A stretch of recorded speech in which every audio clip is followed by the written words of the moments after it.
बघा इथं आपल्याला श्रेणीचे प्रकार आपल्याला बघायला मिळतात. परत एकदा संख्या श्रेणी, वर्ण श्रेणी त्याला आपण वर्णमाला म्हणतो, वर्ण संख्या संमिश्र श्रेणी आणि अक्षर संख्या चिन्हांची लयबद्ध श्रेणी.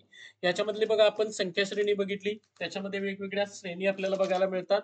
त्याच्यानंतर आपल्याला बघा संख्या श्रेणीमध्ये कुठल्या कुठल्या समसंख्या, विषम संख्या, मूळ संख्या श्रेणी, फरक श्रेणी येतात, पटीतील श्रेणी येतात, भागाकार श्रेणी येतात, यन आणि यनच्या घातांकातील श्रेणी, अंकगणितीय श्रेणी, भूमितीय श्रेणी येतात आणि फिबोनाची श्रेणी आपल्याला बघायला मिळतात. त्या आपण सगळ्या श्रेणी बघितल्या. त्यानंतर मग आपण कशाचा विचार केला, तर वर्ण श्रेणी किंवा वर्णमाला श्रेणी. याच्यामध्ये आपण वर्णमाला क्रम बघितला, वर्णमालेचा उलटा क्रम बघितला. ही ज्योती हे कशासाठी आहे, आपल्याला पटकन कुठल्याही अक्षराचा क्रमांक काढण्यासाठी. ई 5 नंबरला येतं, जे 10 नंबरला येतं, ओ 15 नंबरला येतं, टी 20 नंबरला येतं, वाय 25 नंबरला येतं. आणि सुलटाक्रम, उलटाक्रम आणि सुलटाक्रम यांच्यामधला संबंध काय सांगितला, 27 वजा सुलटाक्रम केला की आपल्याला काय मिळतो, उलटा क्रमांक बघायला मिळतो. त्यानंतर आपल्याला बघा वर्णमालेतील स्वरांचे number, A I O U आपल्याला जे स्वर मिळतात ते 1, 5, 9, 15 आणि 21 नंबरला असतात. सुलटाक्रम एक बघितला. त्याच्यानंतर वर्णमालेचा सुलटाक्रम जर बघितला तर आपल्याला बघा इथं काय मिळतंय, एबीसीडी आपण या ठिकाणी लिहित जातो आणि या ठिकाणावरून ती कुणीकडे आपल्याला बघायला मिळते, परत या दिशेला आलेली बघायला मिळते. तसंच आपण जर बघितलं इथं एबीसीडी आहे त्या सरळ रेषेमध्ये जातोय, आहे त्या सरळ रेषेमध्ये, आणि त्याच्यानंतर काय ते उलट्या बाजूनं म्हणजेच काय NOP या पद्धतीनं आपण घेतोय. त्यानंतर त्यांची गणितं बघितली. आता आपल्याला जे बघायचं आहे तिसरा प्रकार, तो म्हणजे कोणत्या, संख्या वर्ण श्रेणीचे संमिश्र स्वरूप. आता संमिश्र स्वरूप म्हटल्यानंतर काय आलं बघा याच्यामध्ये, तर याच्यामध्ये वर्णसंख्या स्वतंत्र श्रेणी असू शकतात, वर्णसंख्या यांची एक आड एक श्रेणी असू शकते, आणि वर्णसंख्यांचे त्यांच्यामध्ये काय असतात, जवळचे संबंध असू शकतात. आता त्यानुसार जर आपण विचारात घेतलं तर बघा इथं मी गणित घेतोय. तर गणितामध्ये कसं आहे बघा, तर हा एक चौकोन दिला असा, याच्यामध्ये इथं एक आणि इथं ए लिहिलंय. त्याच्यानंतर बघा दुसरा चौकोन दिला, त्याच्यामध्ये इथं सी आणि इथं 3 लिहिलंय. त्याच्यानंतर पुढला चौकोन दिला, याच्यामध्ये आपल्याला काय बघायला मिळतंय, 5 आणि ई दिलंय. आणि त्याच्या पुढला चौकोन आहे त्याच्यामध्ये काय येईल असं विचारलेलं आहे आपल्याला. तर बघा इथं आपण थोडक्यात बघितलं तर एक, इथून बघा हा इथून इथं क्रम जातोय, 1 3, त्यानंतर 3 5, 5 नंतर काय येणार आता इथं 7. आता 7 आपल्याला मिळालं. तसंच बघा ए, त्याच्यानंतर कुठे गेलंय सी, सी नंतर काय आलं ई, ई नंतर एफ सोडून काय येणार सांगा आता, एफ सोडून काय मिळणार आपल्याला जी. संपलं काम. या पद्धतीनं म्हणजेच आपलं उत्तर कोणतं असणार आहे, जी, आणि त्याच्या छेदामध्ये काय असणार आहे 7. म्हणजे बघा क्रम कशा पद्धतीने गेला. त्याच्यानंतर बघा तुम्हाला असं पण देऊ शकतील. उदाहरणार्थ मी तो घेतो 2 ए 11, दुसरा आहे 4 डी 13, त्यानंतर 12 जी 17, आणि त्याच्यानंतर काय येईल असं विचारलेलं आहे.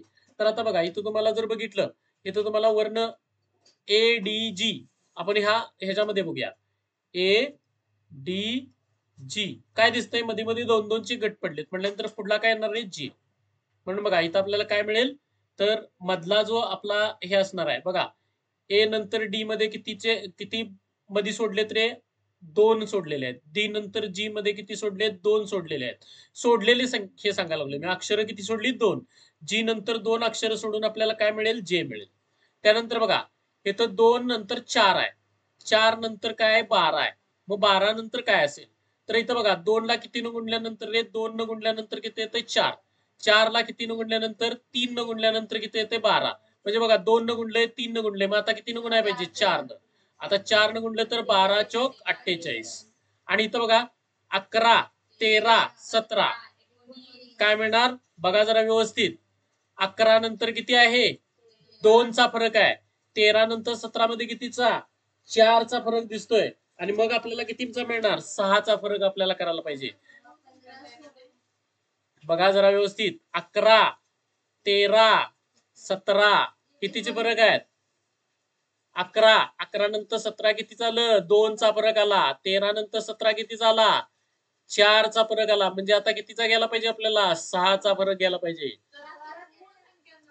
मूळ संख्या कशावरून ठरवली आपण, हा मूळ संख्या आहेत, परंतु मूळ संख्या प्रत्येक वेळीच लागेल असं कुठं आहे? पाठीमागला आपल्याला काय माहित नाही, पुढलं काय माहित नाही.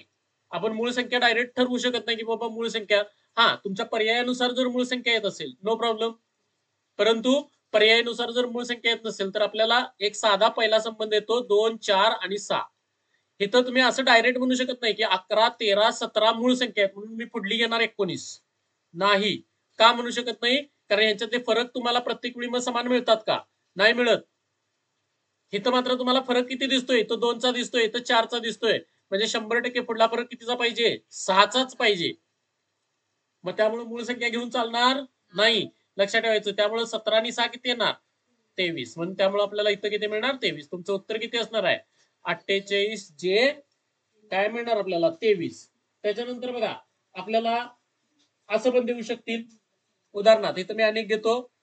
ए सी 10, त्यानंतर ई जी 18, सॉरी एक मिनिट, ई जी 18, त्याच्यानंतर आपल्याला मिळेल आय के 32, आय के 32, त्याच्यानंतर आपल्याला काय मिळेल? M O 58, M O 58.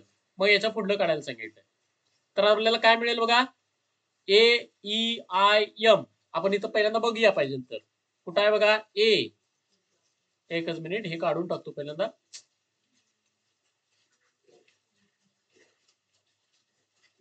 त्या गणिताचं काय आपल्याला आता विचार नाहीये. इथं काय दिसतंय बघा? ए ई आय, त्यानंतर काय? यम. बघा प्रत्येकामध्ये 3-3 सोडले, बरोबर आहे का? मग यम नंतर 3 सोडून काय येणार? क्यू. म्हणून बघा पहिल्यांदा आपल्याला इथं काय मिळेल? तर एक गोष्ट मिळाली आपल्याला क्यू. हा, त्यानंतर सी जी के ओ. परत आपण इथं जाऊया. इथं बघा सी जी के ओ म्हटल्यानंतर यातनं 3 सोडले की काय मिळणार? यस. आहे का बरोबर? बघा इथं सी जी मध्ये किती आहेत? 3 जण सोडलेत. त्यानंतर जी आणि के मध्ये किती आहेत? 3 सोडलेले आहेत. के आणि ओ मध्ये किती आहेत? 3 सोडलेले आहेत. आणि ओ आणि यस मध्ये पण आपल्याला 3 सोडतायत. म्हटल्यानंतर दुसरा काय आला? यस आलं. आता त्यानंतर बघा 10, 18, 32. आता इथं आपल्याला पाहिजे तर पहिल्यांदा ह्या बाजूला लिहूया संख्या 10, त्यानंतर किती? 18, 32, 58. बघा यांच्यामध्ये फरक किती जर इथं 8चा फरक आहे, है ना? ह्याच्यामध्ये कितीचा फरक पडतोय बघा रे? बोला. अरे एवढा वेळ? 18 आणि 32 मध्ये कितीचा फरक आहे? 14चा फरक. ठीक आहे. ह्याच्यामध्ये आणि याच्यामध्ये कितीचा फरक आहे? कितीचा? 100% काय? 26चा फरक आपल्याला बघायला मिळतोय. म्हणजे काय दिसेना झालंय? बरोबर आहे याच्यामध्ये. कसं आहे माहितीये का? हे तर संबंध लक्षात घ्या. काय संबंध आपल्याला बघायला मिळतोय? 8 गुणिले 2, 8 दुनी 16 वजा 2 किती आहे? ह्याला गुणिले 2 वजा 2, ह्याला गुणिले 2 वजा 2, मग 26 दुनी 52 वजा 2 म्हणजे 50. ह्याच्यामध्ये 50 मिळवायला पाहिजे म्हणजे किती होणार? 108. म्हणजे इथं तुम्हाला काय मिळेल? 108 हे तुमचं उत्तर असेल. या पद्धतीनं तुम्हाला काय मिळू शकतं? संख्या आणि वर्ण श्रेणी संमिश्र मिळू शकते. एकत्र 2 श्रेण्या काय केल्या जातात? घेतल्या जाऊ शकतात. असा आपल्याला प्रकार हा बघायला मिळतोय. लक्षात आला का प्रकार? ठीक आहे.